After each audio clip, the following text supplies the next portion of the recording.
Head Hey, coach Coach, Trevor. it's David. I guess I'll start it out this week. Just catching up on the injuries. Tyson, will he be able to go if needed? EJ Williams, some of those other guys that you can talk about?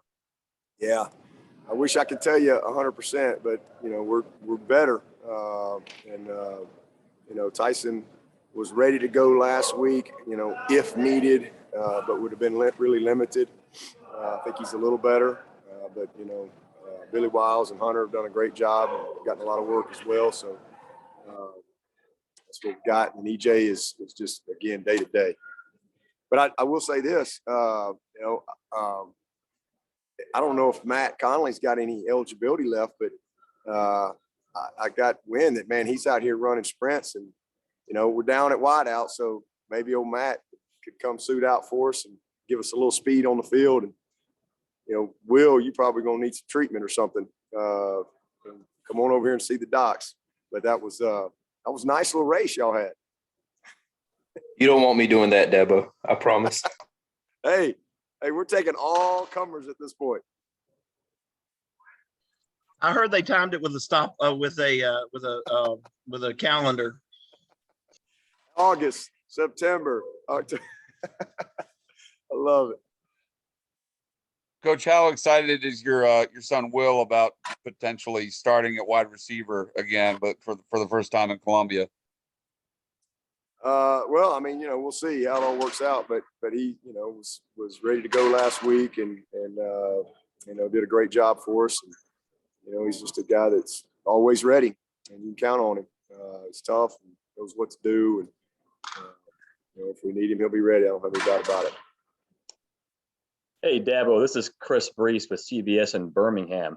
I'm actually doing a story with Kerry Goode. I'm not sure if you were made familiar with what happened, but he, about 3 or 4 weeks ago, he gave Nolan Turner a pair of cleats from his dad, Kevin. Did you hear about that? I did not. You did not. So Kerry sent a message to Nolan saying that, Nolan, I know you haven't had any memorabilia from your dad at Alabama. I wanted to give you these cleats, and I didn't see the actual FaceTime, but they had a really nice conversation. I just want to get your thoughts, first of all, on, what that would mean to Nolan, not having anything from his father along those lines. They were his dad's cleats? Is that what? Yeah, what from you're saying? Alabama. Oh, I'm sure that was a very special thing, for Nolan. I'm glad you told me that. He hadn't said anything to me about it, but I know Kerry well. I know the whole Goode family. Played with all those guys, Pierre and Clyde. And fortunately, Clyde is passed away now, but I think that's very kind of Kerry, and I'm sure that, like I said, it's something that no one will treasure for a long time. Kerry had made the joke that he said that they're not Clemson colors, they're Crimson Tide colors, but he was hoping you'd be okay with that. Oh man, absolutely. I think that's awesome, man. Love Kerry, love Alabama, love KT, and that's a nice gesture. Appreciate it. Hey, Coach, I know Joe is just a sophomore, but did you have bigger expectations for him going into the season? And has he improved as the season has gone on in practice? Yeah, he had a really good camp, and he had a lot of opportunity early. Actually started a couple games, and just as kind of, I think he hit a wall, and then the emergence of some of these other guys, but.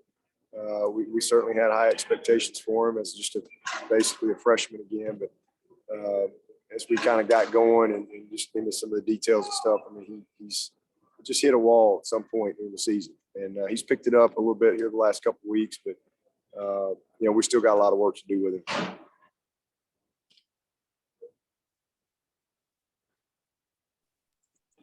Coach, This is David again. After last week's big breakout performance on offense, it seemed like some of the offensive guys, maybe it was, a chance to exhale a little bit, maybe a feeling of, yeah, we did it and this is what we can do.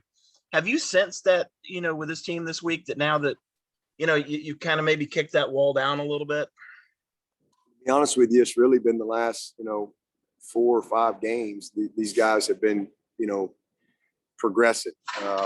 I mean, we were just the most consistent last week, but we've done a lot of good things the last 4 ball games. I mean, we've had some critical drives to win games, and we've had some 2-minute drives. We just kind of hit a lull in there in inconsistency and not capitalize on some plays that are there.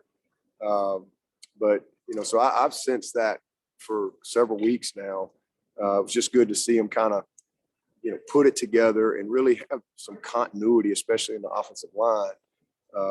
That's been an issue for us. So being able to get all these guys experience at different times, but now finally be able to put it together was good for us and good for them to see it on tape. It was a great tape to watch, very precise in what we did. And when you're confident in what you're doing, then you play more physical, you play faster, all those things. And they're a much more confident group right now than we were first of the season, that's for sure.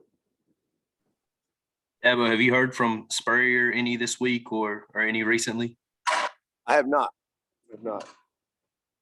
I'm sure I'll see him. I actually will see him next week. After the ACC championship game, we'll all be out at the College Football Hall of Fame together. So I'll see. If I don't hear from him before then, I'm sure I'll see him for sure then. Hey, Coach, it's Trevor again. Y'all have had more sacks than anybody since 2014. But you really picked it up these last 4 games. You're averaging 6 sacks per. The first 7 games, you're only averaging a little over 2 sacks per game. And it's not just because of the quarterback you're facing, because obviously Jordan Travis is a tough guy to sack. You sacked him 6 times. What do you attribute that increase in production to? And these guys just, we've got good experience over there, and then just the development of the guys inside, getting Tyler Davis back, and certainly what our ends have been able to do. Miles Murphy has had a great year. KJ has really made some plays for us down the stretch here. We've had pressure and sacks from all levels. We've brought some pressure. Our backers have gotten home. Trenton Simpson's had a heck of a year. Xavier Thomas, has been relentless. So it's been a combination of a lot of things. I just think the maturity of our guys on that side of the ball, and the really understanding of what we're trying to do. They're very precise over there. But the development of those guys inside, man, I mean, they really have made a huge difference for us and allow those ends to do what they need to do. And then again, we've been opportunistic with our pressures, whether they be blitz or zone pressures, and they've been able to hit. So great job by our staff, and then just great execution by the players. Dabo, in what area of his game have you seen Trenton Simpson grow the most, and then where do you feel like he still needs to improve some? Well, he's grown the most in knowledge. I mean, he's just a much more knowledgeable player than he was as a true freshman last year. And he's still got room for improvement there for sure, because he's one of those guys. He's the very Isaiah Simmons-ish like, and that you can do a lot of things with him.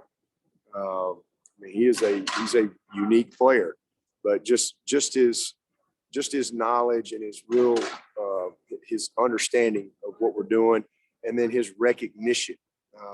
And he's still got a lot of improvement to do, situational awareness, et cetera.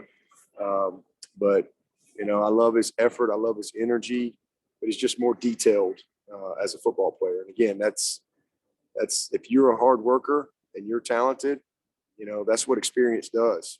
You just become more and more knowledgeable, and that's what you see with him. He's just more confident as a result.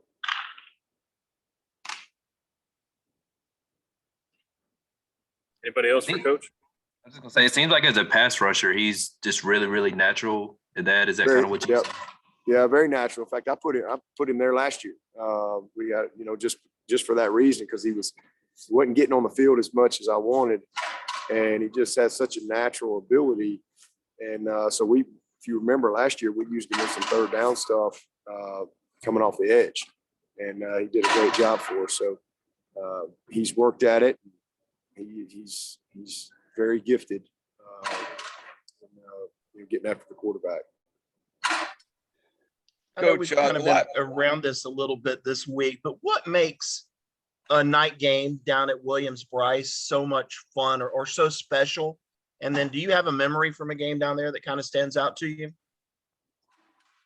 Well, I mean, it's like a night game in the Valley. I mean, it's just, you got all day to get ready, and everybody's fans are watching college football all day, and then it's finally time, and there's a lot of anticipation, and then you throw in the fact that it's a rivalry game. I think it's but yeah, I got a lot of good memories. None better than my first one. That's for sure. In 03, that was a great memory. I think it was at night. I can't really remember, to be honest with you. But we've had, I remember we made a game-winning kick down there. I remember, coaching the receivers. We had we overcame a 1st and 35, and we had to hit some big plays. I remember a big 4th and 4 that we had to convert, and we hit Aaron Kelly on a slant. Great release technique, and that was a huge play in the game to keep us alive. And then we went on to score. Remember hitting Curtis Bayham on a 3rd and long one time on a game-winning drive. So I got a lot of great memories. I got some bad ones too. So appreciate you not asking about those. Coach, speaking of maybe the bad ones, I think the last time you played down there at night was 2017, and there were some issues with the fans throwing water bottles. Have you had any talks with the administration about just keeping this safety for your players on the sideline? Well, it's other people. I hope everybody will enjoy the game and won't have any stuff like that. Nobody wants that, but I'll let the people who are in charge of that worry about that. I'm just worried about getting our team ready.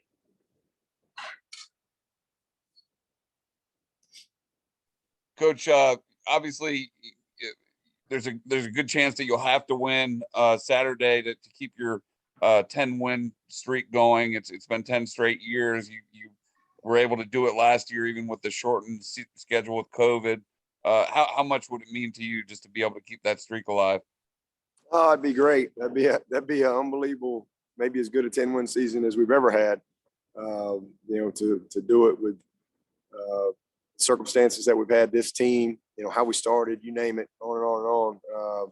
That would be an amazing accomplishment, and it's meant to be. It'll happen because we certainly will do all that we can to on our end to try to get it done. But easier said than done, that's for sure. That'd be great. Anyone else have anything for Coach?